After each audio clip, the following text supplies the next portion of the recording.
In the bottom right, as the red Terran, it's Gumiho. Alright, so Gumiho went with, again, stressing like a kind of standard Terran vs Protoss opener that time. Going for the Widowmine drops and all these other things, but just took care not to rush out of the base as fast as possible. And that really did seal the deal for Harstem at the start of that. I really don't think Harstem chose a bad tactic. I mean, when you watch someone like MC beat Bomber with the exact same moves, you got to think that's got to be a good tactic worth trying. But for Harstem's sake, he is now on his last life. If he falls here, he's out of the tournament, and we'll have Gumiho versus Lobo in the finals. Alternatively, he may still try and bring this back. I mean, at the end of the day, Harstem's a really good player through and through, whether it's through cheese or not, whether it's macro or otherwise.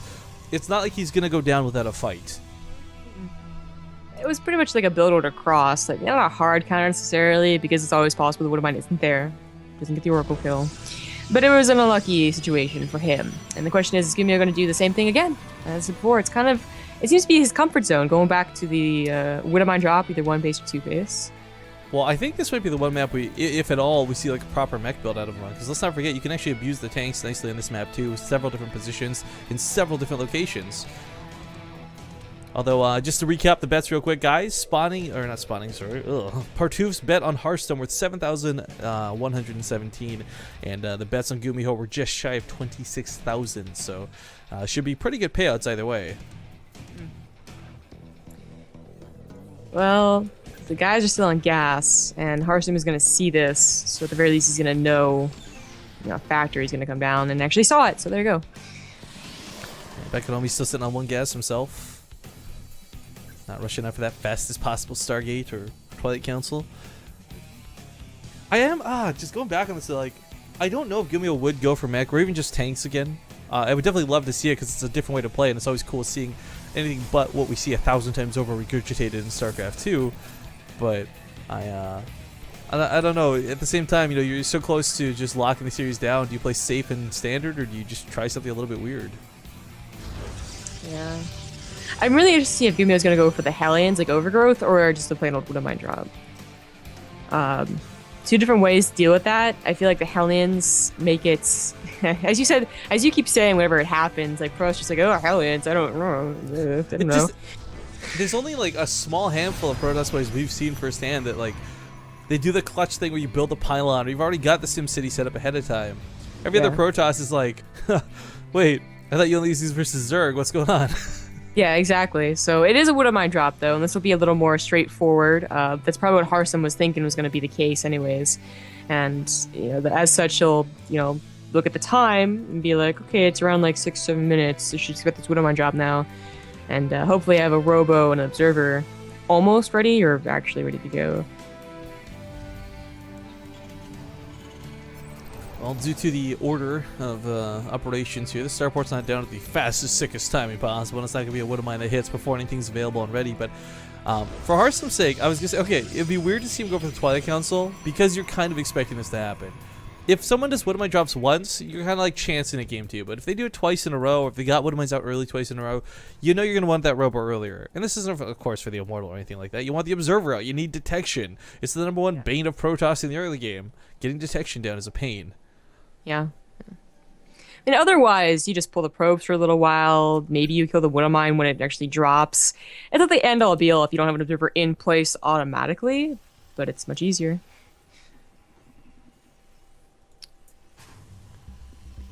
Well, I'll get this medevac on the way. A couple more Marines smashed up with this. I wonder if he'll walk a second Widowmine across the map, or if he'll just drop both of them. This one does go in the mineral line for the time being. Safe and sound, make sure no Oracle plays can catch him off guard. And that's what I like about Gumiho. Like, he does play it without playing a little too reckless. He's making the right moves, ensures that he doesn't lose the game to a bit of greed, and moving out at a pretty appropriate time. SCV's going to get a bit of a scout off too to see what's waiting for him. Really not a lot, to be honest. There's not a cannon here at the natural base. Mothership Core does, of course, have the energy to overcharge at least once. But he's seen no stalkers, he's seen no sentries, and this is a pretty nice signal to just go for it. Yep. Oh, Mothership Core, you might not want to... Well, I guess you wouldn't really help out the much otherwise, but maybe not attacking the rocks right now is a good idea. Oh, she's in range for the overcharge. So. Which is, yeah, it's most important. She shouldn't take down the Marines herself anyways. That is pop the overcharge down here. She won't have another one for the main, but the blink stalkers are there, so very nicely done. Where's that medevac at? It's at the main of Harstem, and he just killed a bunch of probes. Are you serious, Rifkin? Sorry, I'm horrible. I'm horrible. Oh, gosh. 8 probes die. I was looking for it on the units tab. I didn't see it, but I guess it's because it got picked off as I clicked the U button. So I was like, wait, did he what? But with that observer out, shuts this down, and this doesn't get out of hand. For Harstem's sake, look at the probe count. 37 probes to 31 SCVs. I mean, this is hardly him getting screwed by this attack. No. It's kind of an equalizer, really. And you count for mules. I mean, maybe Gumiho's just like a little bit, like economy. I don't, like, I should check income. Yeah, he is just a little bit ahead in income, but yeah, not devastating for Harstem. No, certainly not. But Gumiho, with 2 more medevacs behind this, not at all afraid of, paranoia of Colossus. Going to go for that 4 count like we typically see. Give those medevacs out for some drops. And if Harstem is forced to split right now, he's going to have an okay attack on one side, but it's that guesstimation. Do you leave one Colossus in the main or the natural? How tight do you keep your stalkers clamped up? I mean, it's going to be really difficult to respond to this. And while all of this is going to be going on, Gumiho locks down a 3rd. Yeah. I mean, at this point, Harstem tried one, aggressive move, and it was really cheesy. So, taking advantage of the fact that you're going to, Harstem's probably going to play safe, macro-oriented, not going to attack you. Go for that faster 3rd on location, for sure. Well, he doesn't know the attack's coming just yet, but he will see it with the observer in just a moment's time. Good to have this observer spread. Of course, it's not the craziest one. We get like 4 observers all over the map, and there's always jokes about Pig Baby back in WCS making like 8 or 7 or something ridiculous. But more to the point, like I'm surprised we don't at least have an odd pylon placed out there, not for warping potential, but even just to see stuff coming from super far away. Because now that he's in the blind spot of Harstem, he just have to move out a little bit. He's a little bit scared, doesn't quite know what's going on. But double drop heading towards that main. Some good positioning here around all of the tech. That's a little dangerous. What? Oh, he's gonna stay on the pylons. Okay, I was gonna say he missed the cliff a little bit, but yeah, if he picks off 1 pylon, it's not too bad. Does it for what is almost free. 1 Marine does flounder on the ground, corpse on fire. Yeah. I mean, he's gotta wait for more Marauders to really take down an army head on at the first plan. Just a couple of units take down 1. It does pull all the probes off the mineral line. 3. It's quite a bit of lost mining. A little unnecessary, not gonna lie. But he's scared of that. So I like the way he split this up. Rather than leaving Colossus in the main waiting for the medevacs to unload, he's actually left the stalkers up here to try and catch the medevacs before they unload. Blink's not quite done yet though, so getting underneath this and stopping it is not going to be so easy as normal. Meanwhile, we do have a lot of Marauders heading towards that natural base. These Colossus could be in some trouble. We oftentimes see players like Major just drag and drop Marauders on top of Colossus, and we watch them just die. Gumiho changing up his style a little bit, ramping up the pressure here. Gonna drop in 2 locations, and if the drop of the main doesn't work, that 3rd is now a target as well. So, decent shot goes off on this, and of course he's gonna pull back away. Colossus don't die. I think it's gonna be one of the key things, but a couple of probes did go down. 3rd base now under attack from that drop from earlier, still not fully cleaned up, and this is one of those rare times in StarCraft. Oh, did he not bring the observer? That one of mine still lives. Nope. Yup. That's gonna get maybe a couple of kills. It might go off on like the stalkers. No, why? Oh no! What's it gonna go off on? Oh, 5 probe kills, not too shabby. For one of my course that had already gone off once, get 6 kills in total, not too bad. Triple medevacs heading off through the southern attack, and of course, Gumiho. Look at these ones up here. I don't know how far he's gonna go, but this is the one time I guarantee you, Harstem kind of wish he had a Phoenix or 2 in play. Yeah, right. Also delaying, what otherwise, we consider that Deadwing game. I think it got Templar Archives around pretty much now. But of course, that was a much faster 3rd.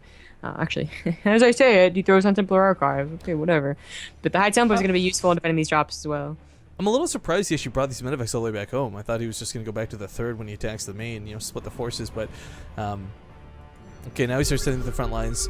There's a lot of medevacs, by the way. Not a lot of Vikings in play just yet.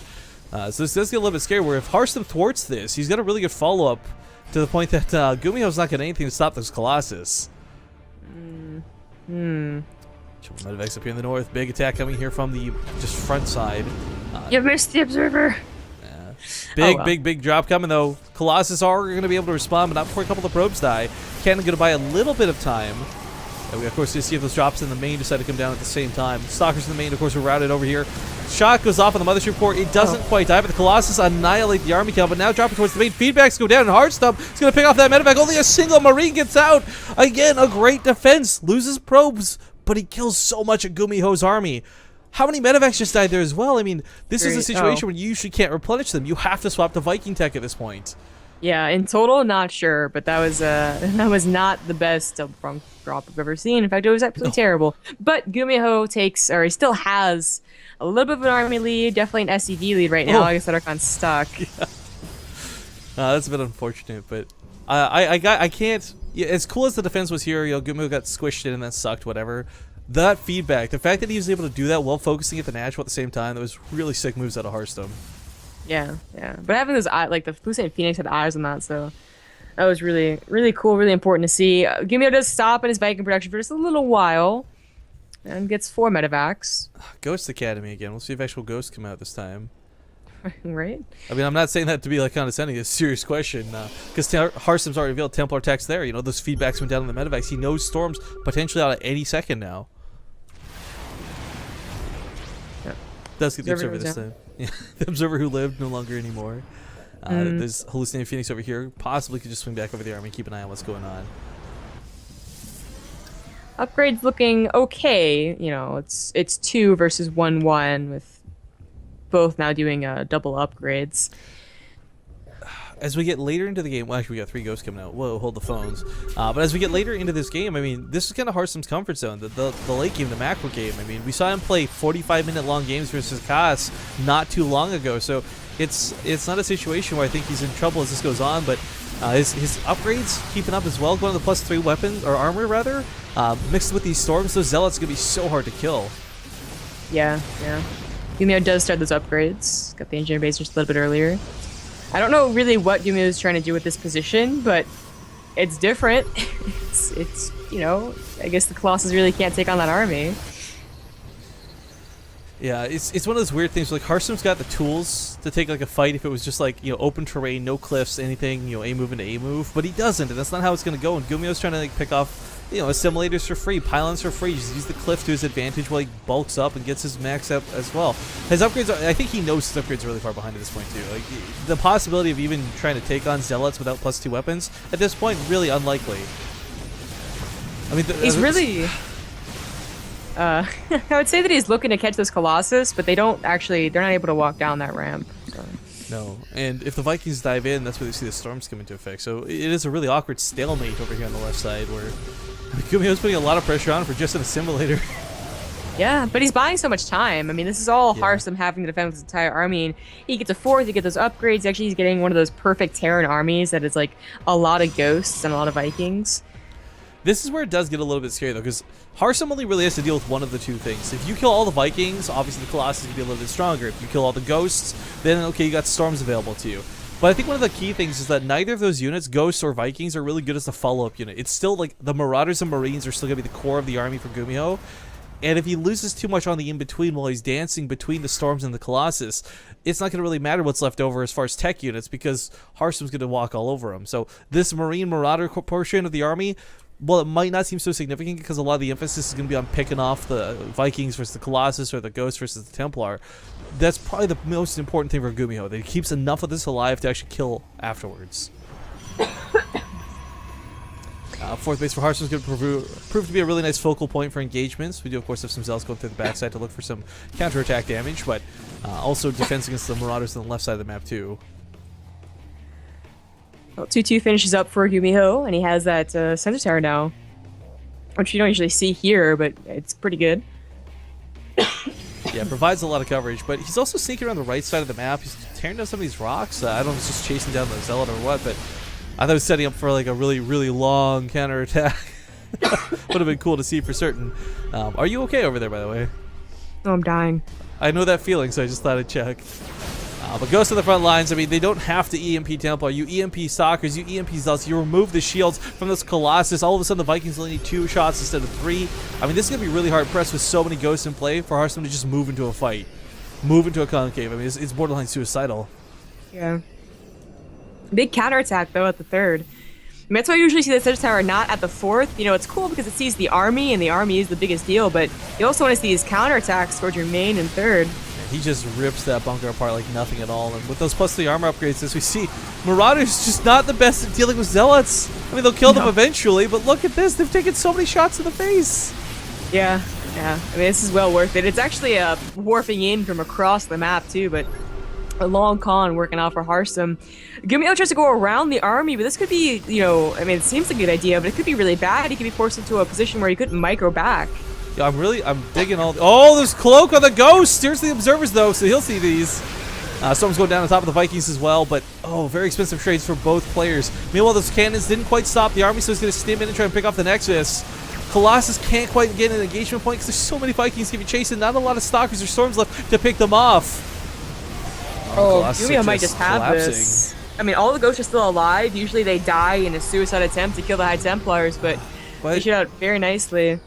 Oh, I really want to see that nuke come into play. But Gumiho, you know, while he does kill that base, Harstem takes another, kind of zerging it up, so to speak. Buying a little bit more time. Picks off the last couple of Vikings, and that one Colossus looks like it did fall, sadly. Yeah, now both players starting to lose those high-tech units. You know, the Vikings, the Ghost, the Storm, the Colossus. There's 2 Storms actually behind this. He'll push this off. He'll save this base. Oh, another Storm for the left side. Didn't even see that one. Another Storm waiting to go along the front lines. There we go, on top of the Marauders. No Medivacs left to heal this damage. So these Storms are hurting a lot more. The Zealots, they charge forward. They execute all of these low-health units, and Harstem's going to hold on to this base. Oh, Gumiho probably should not have committed towards the last, but there was an attack at the 3rd as well that just killed all of the SCVs. Not when the nuke comes down, though. Yeah, Harstem's going to pull away from this. Oh, he does. Yeah. Nukes are always cool to see, folks, but sadly they are usually not that impactful. Perhaps could have launched that towards the natural instead? I don't know, but... cool attack. Doesn't lose the Ghost Academy, though. Really key, he prepares this. Of course, Ghosts, EMPs, all these very important things moving forward.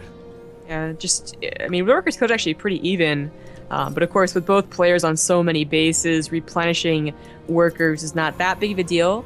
They're trading outs, however. I mean, that was a really big fight, so there is no bank.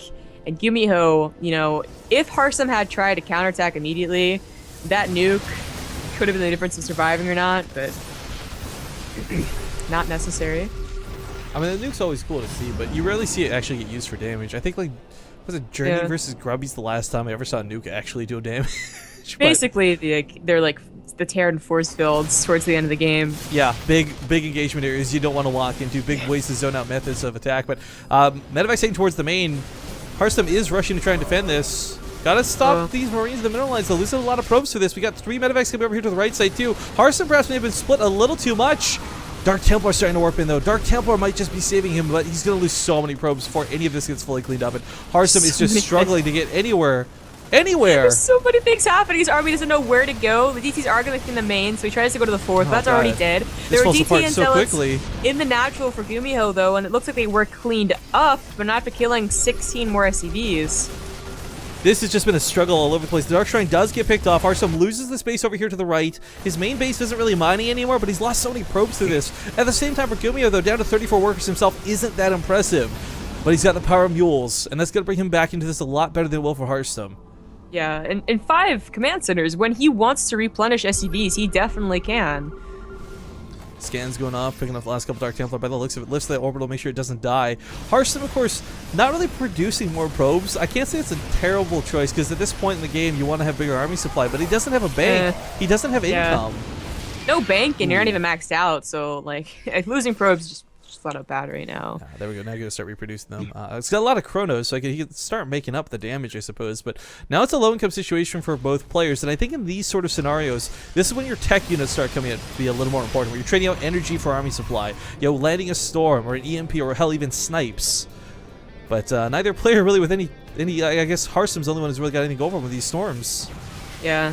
Gumiho is just going with like bare-boned units, you know, just bio, no ghosts, no Vikings, and this planetary gets trucked. But at the same time, he unloads once again towards the north. Got a big army trying to trade this out. For Harstem's sake, this is looking to be borderline a base trade, and I don't know if that's gonna be his best choice. There's no mothership core, there's no recall potential. Yeah, it's hard to say. I mean, obviously Harstem wins with how much, like the Colossus and if it comes down to the army. Yeah. Right, exactly. But it's the Terran that's going to win out in a base trade. They can lift and they have Medivacs. Harstem coming in strong, takes out another planetary fortress. At the same time, Gumiho takes out the natural base. Did Harstem have any probes? That is the big question. He's got to get something out to build a building outside of his own base. Now, no. There's 3. This one at the 3rd probes would be able to get out. I don't know about these 2. These are the last But 3 this probes. Yeah. Actually, he doesn't finding gas. He doesn't have money. He can't actually build anything else. Like he couldn't put on a pylon or an assimilator or nothing. But at the same time, he's rushing home to defend, and Gumiho's getting his base wrecked by Zealots. The natural base just got cleared out. Zealots with +2 weapon upgrades are nothing to be shy of. And this army in the main, oh, it's clumped up. It's perfect for storms. Nah, he's got to get out of there. Can he get out of there? Does this all fit in 4 medevacs? I don't know. Oh, he's going to lose. He's going to lose his whole army, and I think Harstem wins this base trade as a consequence. Yep. It was weird, but... There's no production for anybody at this point. He can... No. Gumiho can tie. Right? That's true. He could always float off and be a jerkbag in the bottom left or something. He absolutely can. Being able to reestablish the command center means he can mule, and if he can mule, he can start producing units again. Harstem still has a really large army supply, and he's got enough Templar left where storms could be a problem and a choke. He also pulled the Zealots back out of the main because he didn't want to lose too much for this, but it's definitely not over yet, but this is getting really tense for both sides. He's also looking for those medevacs. He knows they're somewhere on the right side of the map. The Stalkers are going to intercept at least 3 of them, and 2 of them have units inside of them. Yeah, that was like his last, emergency unit, I guess you could call it. Oh, as he starts consolidating his forces, though. I mean, look at this. This is going to be Gumiho forced to fight. Oh, he's gonna move the barracks to provide a little bit of SimCity to choke out the Zealots. Yeah, this is really cool. Yeah. I mean, this is the last stand in every way. I mean, he's mining again, but it's just mules. Yeah, the storms are gonna be what's really the kicker here. But he's so spread out that I don't know. He can really get those Templar up the ramp safely. He does leave a couple in the back. I like this. He knows there's always the danger of an EMP. Oh, okay. Quick spreads out of Gumiho. Yeah, this barrack placement is so nice. Yeah, and he's putting all the money that he's making, or a lot of it, into Vikings, realizing those Colossus are really what's going to be the stable damage. Yeah. You know, storms will run out, and he can dodge them. He's lost Archons at this point, so there's no buffer for the army. Harstem's army supply is looking a little bit scary. He's a little bit scarce, quite frankly, but Gumiho's still so spread out, it's going to be really hard to just abuse that area of effect damage. Another Colossus joins the front lines. I don't know where or how this guy came here. Harstem collecting every bit of unit from the map that he can. Pick up the last couple of Vikings. The Colossus are being stimmed upon by those Marauders. One's going to fall, 2 are going to fall. Oh, Harstem's going to tap out, and Gumiho will clutch the victory in game number 4. Oh, boy. So 3-1 ends up being the total score as he knocks Harstem down, and we're going to have a Little Bow versus Gumiho finals. Terran versus Protoss yet again. But a fantastic series, and I think a lot closer than anyone would have expected. For Harstem's sake, he played that out really well. For Gumiho's sake, he's happy he won, but there's no way he's like, man, easy peasy. No. In fact, every time he came to the lobby, there was a little bit of a chat, and of course, respect for Harstem. But all right, so Harstem's gonna fall to 3rd and 4th place. I don't know the order in which that places, to be honest, but him and Impact will both walk away from this tournament with $100. But now we go for the big money, guys. Essentially a big fat show match, if you will. $500 for first place, $300 for second. Gumiho versus Little Bow. We are going to take a small intermission here, guys, because I know that Zombie